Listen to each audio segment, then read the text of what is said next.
Vamos começar falando do PL da anistia. Tema polêmico, com opiniões divergentes e, sobretudo, com muita informação. Para aumentar as chances de aprovação do projeto de lei da anistia, o Partido Liberal prepara uma nova versão da proposta.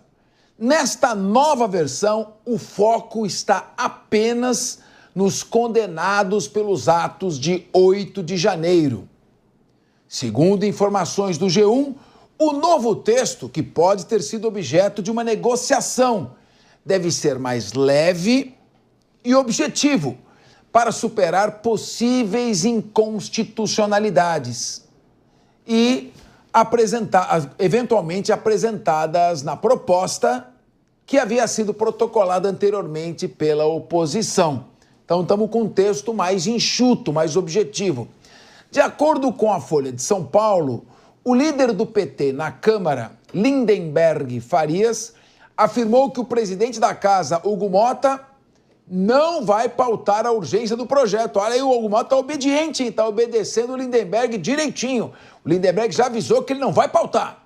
De acordo com o Lindenberg, há um acordo na reunião de líderes partidários para que só paute requerimentos de urgência consensuais. E o Hugo está escorregando para cá e para lá. Em meio à discussão sobre o projeto, Hugo Motta publicou nas redes sociais que democracia, segundo ele, é discutir com o colégio de líderes as pautas que devem avançar. Motta reforçou que ninguém tem o direito de decidir nada sozinho. Não sei por que ele se elegeu presidente da casa, então, se ele não decide nada. Mas vamos começar aqui. Eu já vou começar com a oposição aqui na mesa. Eu quero ouvir Paulo Loyola. Paulo Loyola, será que o texto mais enxuto tem chance de ser aprovado? Ou, como disse Lindenberg Farias, o Hugo Motta é um presidente obediente e já prometeu que não vai pautar. Boa tarde, Capês. Boa tarde a todos os companheiros da mesa. Boa tarde a você que nos assiste, principalmente o pessoal do YouTube, sempre tão carinhoso. Então, gente, em relação à pauta da anistia, a gente já vem acompanhando isso aqui no programa há algumas semanas. É uma jogada que visa, de maneira muito pragmática, buscar, de fato, a aprovação do texto. A gente tem dados que, inclusive, uma parte da base governista, ou seja, partidos que têm ali ministérios, estão apoiando a urgência do texto. Apoiar a urgência do texto, a gente tem que lembrar, não quer dizer apoiar necessariamente o texto da maneira que ele está, mas apoiar que se discuta ele. E aí, as lideranças do PL, com uma atuação muito forte aí do ex-presidente Bolsonaro, que inclusive mandou mensagem para seus correligionários antes de entrar na cirurgia, na qual passou muitas horas aqui, orientando justamente um esforço no sentido de aprovar esta medida. Importante também que a aprovação da medida visa diminuir a pressão e melhorar o ambiente político para conseguir reverter ou, ao menos, manter em discussão toda a questão relacionada à inelegibilidade do ex-presidente Bolsonaro. Então, do meu ponto de vista, não se trata somente das pessoas que estão ali relacionadas ao 8 de janeiro, mas também em todo o processo que vai envolver os mandantes, os cabeças, os pensantes de todo esse processo, Capês. Do meu ponto de vista, é isso que é o objetivo final: diminuir a pressão política e tentar viabilizar a reversão da inelegibilidade de Bolsonaro no final das contas. Muito bem. Professora Cíntia Nunes, nós estamos também com muita atenção focada nas pessoas que estavam ali, algumas delas estavam protestando e outras estavam andando pelo local. Foram convencidas a entrar num ônibus para ser retiradas do local, levadas a um ginásio, de onde muitas não saíram mais, estão presas até hoje. E parece que 14 anos ou 17 viraram 2 carimbos. As penas vão sendo aplicadas penas por baciada. Nesse caso, quando o Poder Judiciário, pelo menos, deixa transparecer há uma grande parte da opinião pública e da comunidade jurídica que está dosando penas sem individualizar a conduta, condenando sem analisar provas. Isso justifica que, da outra parte, um outro poder, o poder legislativo, queira contrabalançar esses poderes. Estamos vivendo uma disfuncionalidade entre os poderes constitucionais? Ou, na sua opinião, está tudo certo? Bom, boa tarde a todos, boa tarde, Capês, boa tarde, audiência, boa tarde aos meus colegas aqui de bancada. Eu até em outros momentos já me posicionei dessa maneira. Eu entendo que, de fato, há uma ingerência de poderes e as coisas estão um pouco misturadas, né? De fato, enquanto nós não tivermos aí uma dosimetria adequada dessa pena, e eu não sou a pessoa que vai sustentar que quem eventualmente encabeçou movimentos não seja responsável, que quem eventualmente praticou atos de vandalismo não seja responsável, mas realmente há que se ter uma dosimetria. A gente tem casos em que o Poder Judiciário fixa pena muito menor para situações assim de gravíssima violência. Então há um disparate. E isso faz com que a população, de modo geral, fique com uma sensação de que alguma coisa está errada, o que aumenta a sensação de injustiça de um lado. Então fica parecendo que a gente tem uma caçada às bruxas sob qualquer pretexto, e não se trata de não se punir aquilo que se praticou, mas se punir dentro do que a lei estabelece. Então não está tudo bem. Muita coisa está errada nesse sentido, e o próprio Poder Judiciário, quando mantém essa postura de penas tão altas, ele acaba provocando essa reação por parte do Poder Legislativo. Meu querido Rodolfo Maris, eu lembro de uma imagem de um marginal dentro do Supremo Tribunal Federal quebrando um relógio trazido aqui por Dom João VI em 1808. Vi alguns marginais riscando quadros históricos, tanto dentro do Supremo quanto da Câmara dos Deputados, e alguns fazendo depredações. Mas até agora, passados aqui de 8 de janeiro, nós estamos fazendo mais de 2 anos, não foram apresentados, então, quem são os grandes líderes desse movimento. Se foi um golpe ou uma tentativa de golpe, quem são aqueles que organizaram o movimento de 8 de janeiro? Já estamos falando da minuta, o rascunho da minuta é outra coisa. O movimento de 8 de janeiro, quem é que organizou? Eu não sei qual é o núcleo central da organização. Quem financiou? Quem são os financiadores? Quem é que pagou para as pessoas irem até lá? Tinha um núcleo de comando? Quem que estava articulado com as Forças Armadas que já eram comandadas pelo novo presidente eleito, Lula? Quem é que articulou para elas traírem o presidente eleito e aderirem a esse golpe? Então, quando essas provas não são apresentadas, nós ficamos só no discurso. Houve uma tentativa de golpe porque aquilo não foi um domingo no parque. Uhum. Isso não é argumento. Então, nesse momento que surge a discussão, se seria bem-vinda uma anistia a estas pessoas, uma vez que houve uma disfuncionalidade no trato desta questão. Qual a sua opinião? Há pessoas, por outro lado, que dizem, não, anistia não, temos que salvar a democracia, são golpistas, e fica aquele carimbo, golpista, golpista, golpista, parece que é uma lavagem cerebral e ninguém analisa a prova dos autos. Eu quero ouvir porque você é um operador do direito. Muito bem, Capês, muito bem, muito obrigado, portanto. A anistia é, sim, um assunto muito delicado e nós devemos tomar aqui cuidado para estar comentando sobre isso. Muitas pessoas pedem a anistia sem saber o que de fato significa a anistia.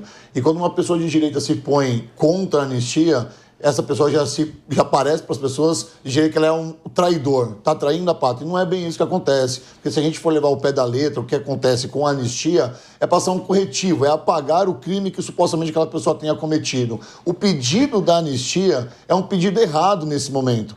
Parece que nós já perdemos as forças de lutar contra o STF, contra um Supremo que determinou que todas aquelas pessoas são golpistas sem aplicar a dosimetria adequada para cada um daqueles que ou invadiram ou depedraram, muitos ali até picharam, outros... Teve até um caso lamentável de que uma pessoa defecou dentro do Supremo. E isso é inadmissível. Essas pessoas que cometeram tal vandalismo, qual o ato de vandalismo, precisam ser punidas. Precisam sim ser punidas.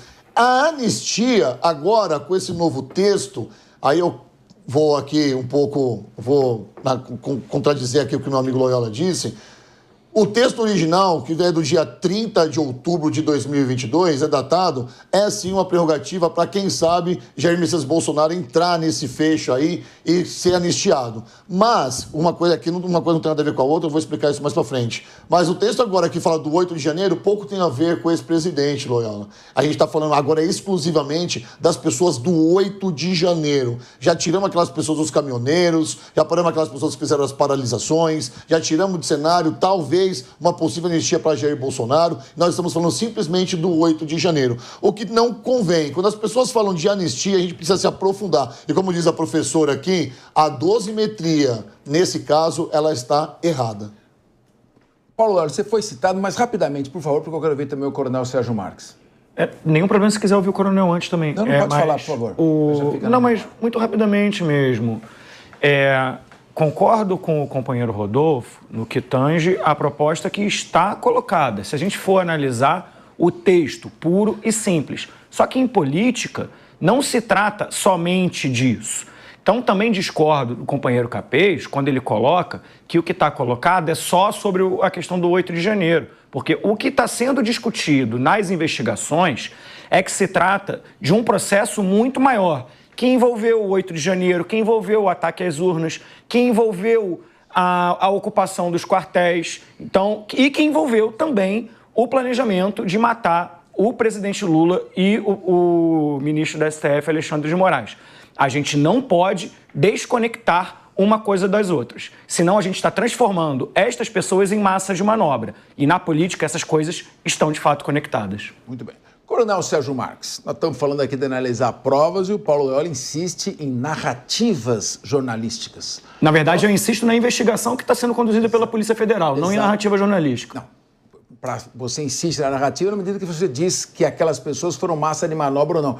Quem são as pessoas? Quais são elas? Quais foram as que foram transformadas em massa de manobra? Quem foi manipulada? Quem estava participando do golpe? Cadê as provas? É isso que eu estou perguntando. É o que está colocado na investigação. E por isso eu disse que a gente tem que olhar para a investigação de uma maneira cuidadosa. Coronel Sérgio Marques, se nós não temos até agora quem é o mandante, se não temos quem é o organizador, como é que nós vamos falar que essas pessoas foram partes de um golpe, que integraram como executores um golpe que era comandado?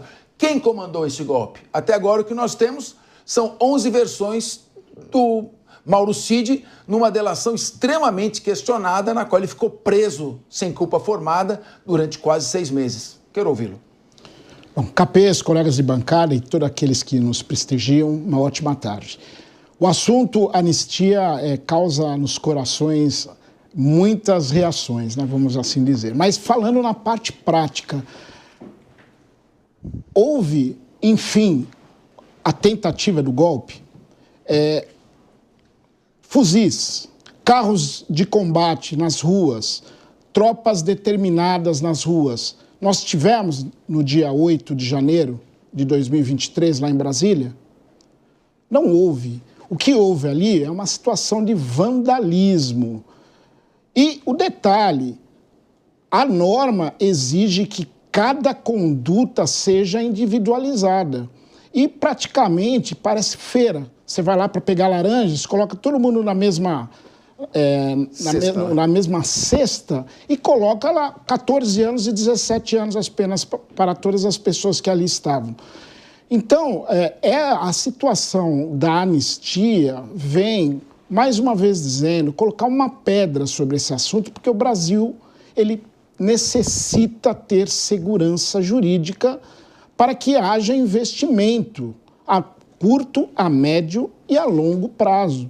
Então, nós precisamos dar um basta nessa questão e essas interferências de um poder no outro. Vamos lembrar mais uma vez, o artigo 2º da Constituição diz que os poderes são o quê? Independentes e harmônicos. Só que na atual república nós observamos essa harmonia, essa independência dos poderes, ou um interfere no outro?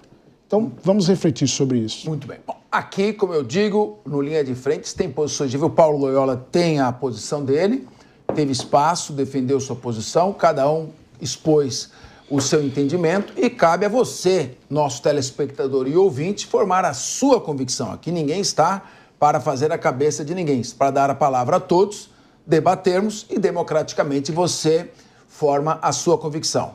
Eu só te dou uma sugestão. Se você puder, estude a parte do princípio da ofensividade. Eu já escrevi artigos sobre isso, tem nos meus livros, você acessa isso pelo YouTube facilmente. Pelo princípio da ofensividade, quando o bem jurídico não chega a ser colocado num risco real, não há sequer tentativa.